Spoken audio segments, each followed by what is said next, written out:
Okay, I'm going to have a very general but outlandish one. I followed last year's monkey news, and it's been ramping up over the past few years. And my prediction is that monkeys will play a significant role in a geopolitical event this year. Do you mean apes or monkeys? Monkeys, specifically. Monkeys, okay. Not apes. Hang on. No, you've got to be more specific. That's so vague. Monkeys will have... No. What are they going to do? I've got the family of primates here. I mean, what more do you need? Yeah, no, I need... No. I need specifics. What's going to happen? So, one thing I did notice, and this is what I've got in mind, is that in places like India and Pakistan... monkeys cause a nuclear war. Yeah, why not? 28 days later becomes reality. Well, no, go on. Monkey rage tell us virus. where you were going with it. Go on. Well, I've just noticed that tensions have been rising between humans and monkeys recently, and it's one of those things that it's got to come to a head at some point. I guess. Yeah. And I think that there's going to be some sort of significant reckoning. Or the monkey's going to do something that is going to cause a massive problem, like sabotage infrastructure, or nuclear weapons, or something. Not necessarily in the West, because we don't have many, but Sure. Somewhere where they're domestic. Is the idea that the monkeys do this on purpose or by accident? Well, monkeys do deliberately taunt both human beings and animals for fun, and so they have a reasonable understanding of how to wind people up, and so particularly in places like India, I saw a picture this year, I think it was from Thailand, of a schoolgirl walking home with a BB submachine gun that she used to shoot the monkeys as she walked home from school, because otherwise she'd be harassed by them. And so I feel like they're sort of... They can put two and two together and go, that's a useful... Is this the idea? Because put it this way: how can a monkey tell the difference between a pylon, which has infrastructural importance, and a house, which obviously it's bad for the people in the house if they wreck the house, but it doesn't have those grand structural effects. So I think it's not necessarily going to be deliberate. I think it's going to be accidental. But with the fraying relationship with mankind and monkeys living alongside one another, I think that something's going to come to a head. Monkey genocide, sort of. It was never... Maybe. So, like, monkeys disrupt national infrastructure somewhere in the world. Yes, that'll do. That's the guess. Yeah. All right. Interesting. Based Ape isn't happy that you're revealing the plan. Sorry. Okay, monkeys cause major world event. Right, okay. I've got one, I suppose, that's a bit... when I say it won't sound particularly out of left field, but no one talks about it really. Could happen. Some sort of conflict, whether kinetic or not, between India and China. People don't talk about that much, but they've got a massive long border. China are increasingly belligerent. They might even completely annex Tibet. Stuff like that. They built a state-of-the-art aircraft carrier. The Chinese are going to become more belligerent militarily. And unless you're sort of Chinese, or at least live in that part of the world, we don't really ever, in Britain, we don't really ever hear about the sort of the endless conflict between India and China, because it's never really hot. Like I say, it's not really, they're not exchanging like tank Indian shells. Takeaway, but to sort of expand on that, if this did sort of turn into a hot conflict, a high concentration of monkeys on the border. No, hang on. I can see where this is going. These two could coincide with one another. The thing is, saying, there might be a conflict between India and China. Yeah, kind of. There's a kind of cold conflict on the border of India and China all the time. But the main, and I think the important thing that we can take away from this is takeaway wars. I was going to say, there's lots of Chinese and Indians that are right next to each other. And the Indians and the Pakistanis are already doing this. And so if the Indian and Chinese takeaways actually start having kind of turf war, it's going to be like an imported conflict. So in the UK. the India-China takeaway conflict. Also, to thicken the plot a bit, if you were to have a war of sorts either between India and China, but preferably between India and China, or preferably between India and Pakistan, in the subcontinent, the Steve Laws Reich might manifest itself. You've taken the idea. I like that. Manifest itself for us, because the national governments might institute a compulsory, what's it called? What do they call that? I forgot. Oh, draft. A compulsory draft. And there'll be a great big sucking sound, and all of the subcontinental biomass that currently finds itself in Canada, the United States, Britain, elsewhere around the Anglosphere, they all have to go back and fight in this war. Well, all of a sudden, I'm very invested in the Indian-Pakistani conflict.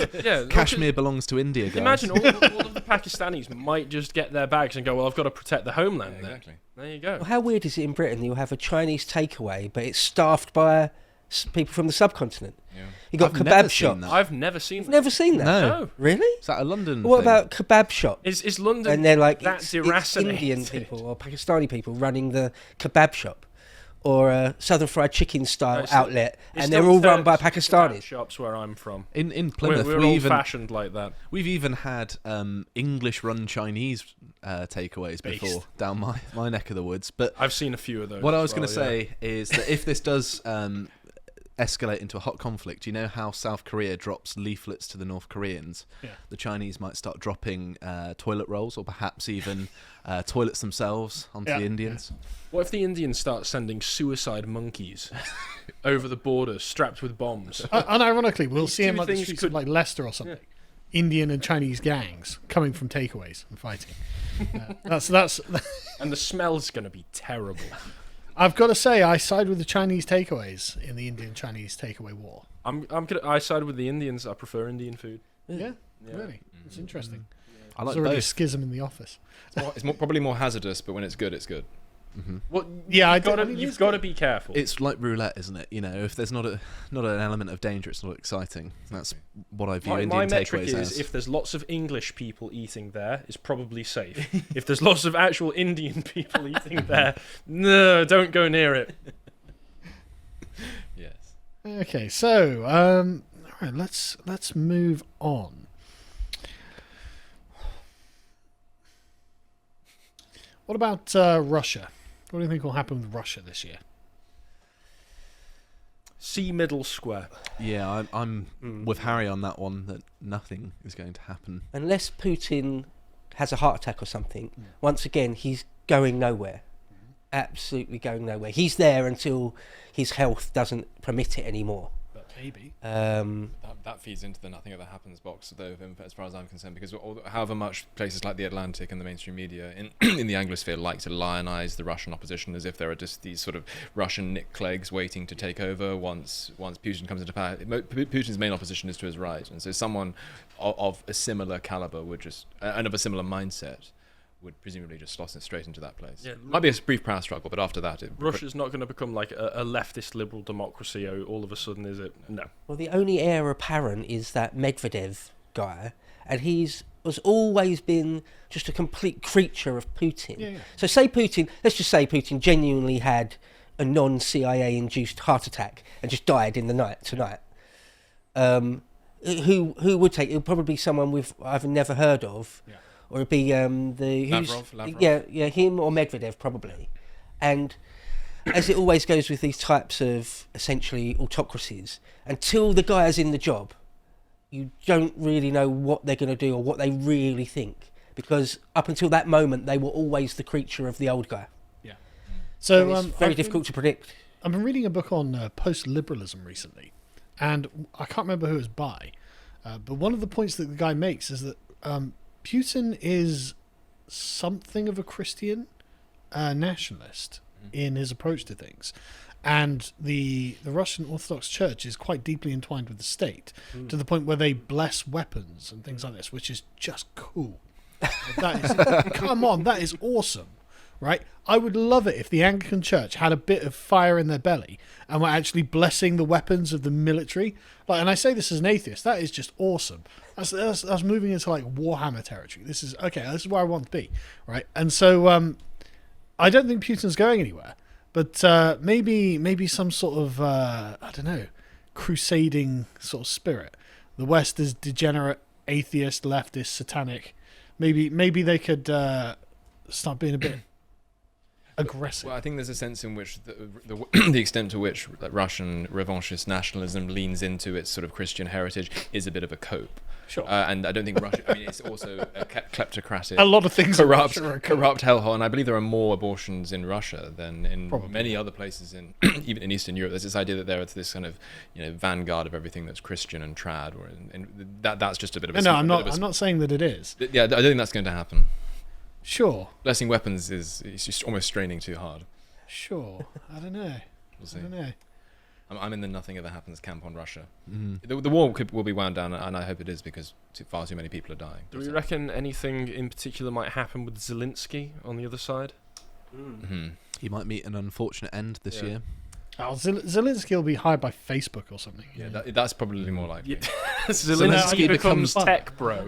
More fun. I think something might happen with Zelensky, not necessarily his death, but where they've put all elections just on hold, just put it all on ice while there's a conflict, they can sort of make that argument. Once, if and when the conflict does come to an end, I suspect he'll have to hold elections, and then I suspect he'll lose. You will definitely lose them. Right. Mm. Yeah. So Yeah. I don't necessarily see him getting killed, but I see him out of office. He'll Yeah. flee At some point. Ukraine. He will. Yeah. Yeah. Because again, it's his opposition is to his right, rather as Putin's opposition is to his right.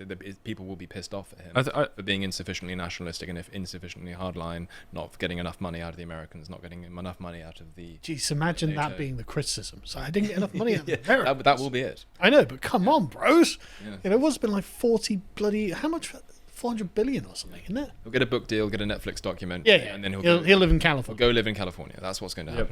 happen. And then he'll get hired by Facebook. Yeah. And he'll get hired by Facebook. Yes. I've got That's a good one. another left Zelensky field killed one. by California wildfire. yeah, that'll be it. He literally gets off the plane and walks straight into a plane. Just takes Nick's No, just peg, not even hired by okay. Facebook. Just Zelensky killed by California wildfire. Okay. Remember, It these are spreads all the way to Ukraine. we've got to be quite specific on these things. The khakis incinerated. What, like first monkeys contact. cause major event? Nice. Yeah, and well, I specific. told Josh that's not specific enough. That is as specific as you can get. No, monkeys start war. Can we change that one? Monkeys. Sam? Monkeys start war. Monkeys. Planet of the Apes begins. Monkeys used in major war. And they begin the war. Okay, they begin the war through their evil monkey plotting. Yeah, India sends loads of They're crack doing their monkey monkey troops. business. Indians send crack No, monkey I troops think to it'll be fight the something North where the Koreans. monkey's just being mischievous, but it could escalate.